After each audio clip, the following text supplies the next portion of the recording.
Manisah binti Morepangi, Manisah binti Morepangi. Perlu kita mengertosi pilih almarhum nika wau anggenipun seda kanthi sebab sakit sampun dangu putra sedaya sampun boten kainan mliginipun sampun kodating mesti sehingga dinten menika almarhum Umi Manisah nika wau asun sowan wonten ngaten Gusti Allah Subhanahu wa taala mugi-mugi sedaya para kaum muslimin wal muslimat pagan bijim-bijimipun lan umumipun para mazhab-mazhab dipun dongaken mugi-mugi almarhum nika wau pecah ingkang husnul khotimah. Amin. Anggenipun dangu susana Umi Manisah nika wau saking keluargi ngarang ngaturaken panyuwun bilih almarhum gadah sambutan ingkang kathah saking sedaya kemawon ingkang wonten mriki tunal tinular mangke saged menghubungi dhateng keluargi ingkang dipunginakaken. Iki wonten nek seketik kabar dikhasaken saking keluargi ingkang matur. Nggih. Sepindah malih atas rawuhipun panjenengan mugi-mugi kepetak amal soleh tansah berkahi dan almarhum anggenipun lucu ing pasitan ingkang agung wonten makam becim mriki mugi-mugi tansah kancah. Assalamualaikum warahmatullahi wabarakatuh. Waalaikumsalam. Innalillahi wa inna ilaihi raji'un. Quli nafsin dha'iqatul maut. Minha khalaqnakum wa fiha nu'idukum wa minha nukhrijukum taratan ukhra amma ba'du. Dumateng barokah kekasaken sadaya wilayah saking ujung putih kemawon ingkang kula hormati. Pertama-tama ing siang menika tansah kita memacakan mudya angenipun kala wau disusul pengarahan kangge bekal kita sami kangge wawasan almarhum Mbah Karto sak mangke ten alkohol kanthi jawa kubure di ngapura dosane ketanda amalipun sae kapados suwun Allah ingkang nyembadahi lan membuat dipun kanthi wasaken nggih Fatihah utawi sami kalimat thayyibah Allah wa asyhadu anna Muhammadar Rasulullah astaghfirullahaladzim innallaha ghafurur rahim Tubahaturkan Nabi Muhammadin sallallahu alaihi wasallam wa azwajihi wa bani bani juga bersama ila ruhiha ummi Bastar Putri binti Irfanyul Bapillah Habarakam Hawa Ngafiha wa Punganha bi barakati suratul Fatihah. A'udzubillahi minasyaitonir rajim. Bismillahirrahmanirrahim. Iya karena berdua. Bismillahirrahmanirrahim. Alhamdulillahirabbil alamin. Wassalatu wassalamu ala asyrofil anbiya'i wal mursalin wa ala alihi wa sahbihi ajmain. Saking para mazhab-mazhab ingkang kempal wonten papan niki ingkang tansah hormati. Ngaturaken syukur kepada Allah Subhanahu wa taala. Awit dinten menika kita samu danipun tasih sareng-sareng saged anukseni papasanipun almarhum Ibu Manisah binti Morepangi saking garwa almarhum Romo Kiai Karto. Ingkang menika sholawat lan salam kita aturaken wonten ngarsanipun. Minha khalaqnakum wa minha nu'idukum wa fiha nukhrijukum taratan ukhra amma ba'du. Dumateng usulipun duka panjenenganipun Bapak Sugeng Wardoyo Kepakatut keluarganipun ingkang tansah kula hormati, para mazhab-mazhab kakung Sumawana Putri ingkang tansah kula hormati. Sareng-sareng ngucapaken kulo nafsin dha'iqatul maut inna lillahi wa inna ilaihi raji'un. Inna lillahi wa inna ilaihi raji'un. Inna lillahi wa inna ilaihi raji'un. Perlu kita aturaken dumateng sedaya kaum muslimin wal muslimat syukur lesana mriki bilih almarhum wonten sarokehatul adab saking almarhum menika wau menawi kawontenan menika anggenipun gadah sambetan kali tangga tepaling bisa sangat derek.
kata ulama, orang yang meninggal dunia itu Bu, yang ditungguin cuma 3. Pertama yang ditungguin adalah kapan datangnya hari kiamat.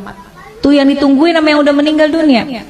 Kalau orang yang meninggal dunia orang soleh, ahli ibadah, sekalipun wafatnya udah puluhan tahun, ratusan tahun, tapi ketika dia di dalam kubur rasanya kayak cepet banget, nggak terasa. Kenapa? Karena Allah berikan hadiah kuburnya menjadi taman-taman surga. Kita berharap kita bisa model kayak begitu. Tapi sebaliknya, kalau orang yang meninggal adalah orang yang suka zalim, sama Allah nggak pernah dekat, sama manusia senangnya bikin permusuhan, maka sehari aja dia masuk dalam kubur itu rasanya seperti udah puluhan tahun, udah bisa sampai ribuan tahun rasanya. Maka orang yang ada dalam kubur yang meninggal dunia nungguin kapan sih datangnya hari kiamat. Orang baik pengen buru-buru cepat supaya bisa segera masuk dan menikmati keindahan surganya Allah Subhanahu wa ta'ala. Orang-orang sebaliknya, orang-orang yang jahat, yang zalim pengen buru-buru juga datang hari kiamat. Dia pikir kelar siksaan kubur udah selesai. Padahal masih banyak siksaan yang lebih besar, yaitu ketika datangnya hari kiamat. Maka pertama orang yang meninggal nungguin kapan datangnya hari kiamat. Yang kedua, orang yang sudah meninggal kata ulama yang ditungguin kiriman doa dari yang masih hidup. Makanya kalau peringatan haul kayak gini Bu, yang paling girang adalah orang yang dihaulin. Itu dalam kitab Ruh digambarkan, orang yang dikirimin hadiah, ya, Fatihah aja, bahkan sekedar doa dari orang yang masih hidup kepada orang yang sudah meninggal dunia, di dalam kubur hatinya girang luar biasa, bahagia luar biasa, sampai penghuni kubur samping-sampingnya pada ngeliatin Bu. Kayak orang lagi di pesantren, ditengokin sama orang tuanya dibawain makanan, kan teman-temannya pada ngeliatin tuh ya. Tuh sama ceritanya seperti apa yang ada dalam kubur. Kalau orang tua kita dikirimin Fatihah, dikirimin doa sama anaknya, maka girang banget hati orang tua kita. Tuh penghuni kubur lainnya pada ngintip, kalau bahasa kita dikirimin apaan sih gitu ya. Maka mereka sangat menunggu kiriman doa daripada keluarganya yang masih hidup di dunia. Bahkan diceritain Bu, kalau yang ngirimin anaknya, keturunannya, itu malaikat akan membawa doanya menggunakan nampan yang terbuat dari emas. Punya nggak nampan dari emas? Nggak ada. Tapi Masya Allah ketika kita meninggal dunia, malaikat hadirkan doa. Bisa jadi doa itu berupa ampunan, bisa jadi doa itu adalah rahmat yang dikirimkan oleh anak kita yang masih hidup di dunia. Maka yang ditunggu-tunggu itu doa. Makanya Bu, kenapa kita penting banget punya anak yang ngerti agama, supaya ketika kita meninggal dunia, Fatihah nggak lepas dari lisannya. Yasin yang dibaca dikirimkan pahalanya buat kita. Kalau anak Bu ke orang tua, kalau kata guru saya, anak ke orang tua sekalipun nggak dia niatin khusus buat orang tua saya, sekalipun nggak disebut, pahalanya terus dialirkan oleh Allah kepada orang tua kita yang sudah meninggal dunia. Apalagi kalau diniatkan secara khusus. Besok nih bentar lagi mau kurban ya Bu, kita boleh sedekah, pahalanya buat orang tua kita, tapi nama kurbannya adalah kita. Kita kirimin deh, kita berkurban, pahalanya kita niatkan buat orang tua. Itu tuh hadiah yang paling baik, yang paling bagus, yang ditunggu-tunggu sama orang tua kita yang sudah meninggal dunia. Yang ketiga, apa yang ditungguin sama orang yang meninggal dunia? Kiriman laporan dari malaikat. Tuh malaikat itu Bu ngirimin laporan tentang anak cucu keturunannya. Kalau anak-anaknya pada soleh, soleha, pada ahli ibadah, orang tua kita girang dalam kuburnya. Ya Allah, girang hatinya.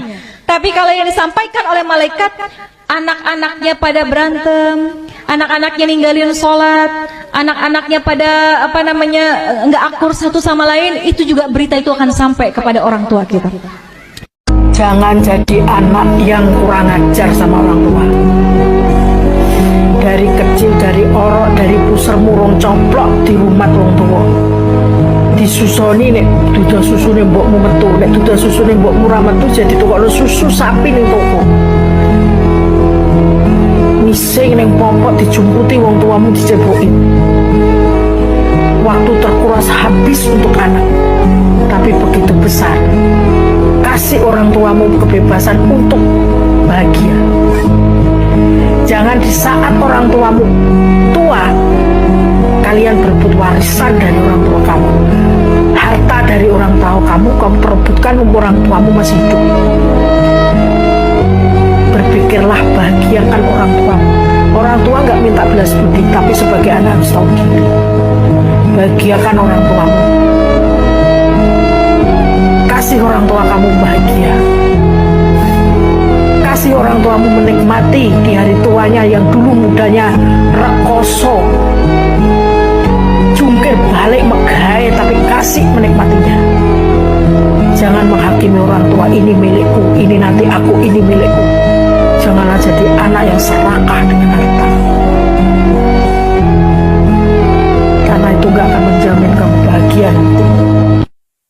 Ketika ibumu terlelap nanti nak, tatap wajah tua ini nak, berbisiklah dengan hatimu nak, subhanallah, mama, kerut di kening mama sudah mulai banyak. Lihat mata mama yang indah, yang menarik hati papa, sudah tampak keriput di bagian kelopaknya. Lihatlah, matanya yang hitam sudah mulai bersepah putih. Lihat, bintik hitam sudah mulai tampak jelas kulit tuamu. Bibirmu tak indah lagi mah, napasmu mulai terpenggal. Ya Allah, kau sisakan waktu yang singkat untuk aku mendapat ridhonya. Nak, sadarilah nak, peganglah tanganku yang keriput ini nak, rasakan hangatnya nak. Karena mungkin sebentar lagi daging bangkai dingin yang kau pegang nak.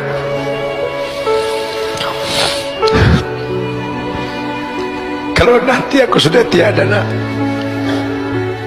kau bisa berbakti mendoakanku, kau bisa berbakti memohonkan ampun untukku, tapi tak lagi kau bisa dapat ridhoku nak. Kau tercipta untuk berbakti nak, bukan menjadi hakim dalam hidupku. Kau lihat, hari bergulir, waktu berganti, orang tuamu makin punya kekurangan nak. Ilmu yang kau miliki jadikan sebagai sebab tambahnya pemahamanmu. Kau butuh mereka seperti mereka butuh dirimu.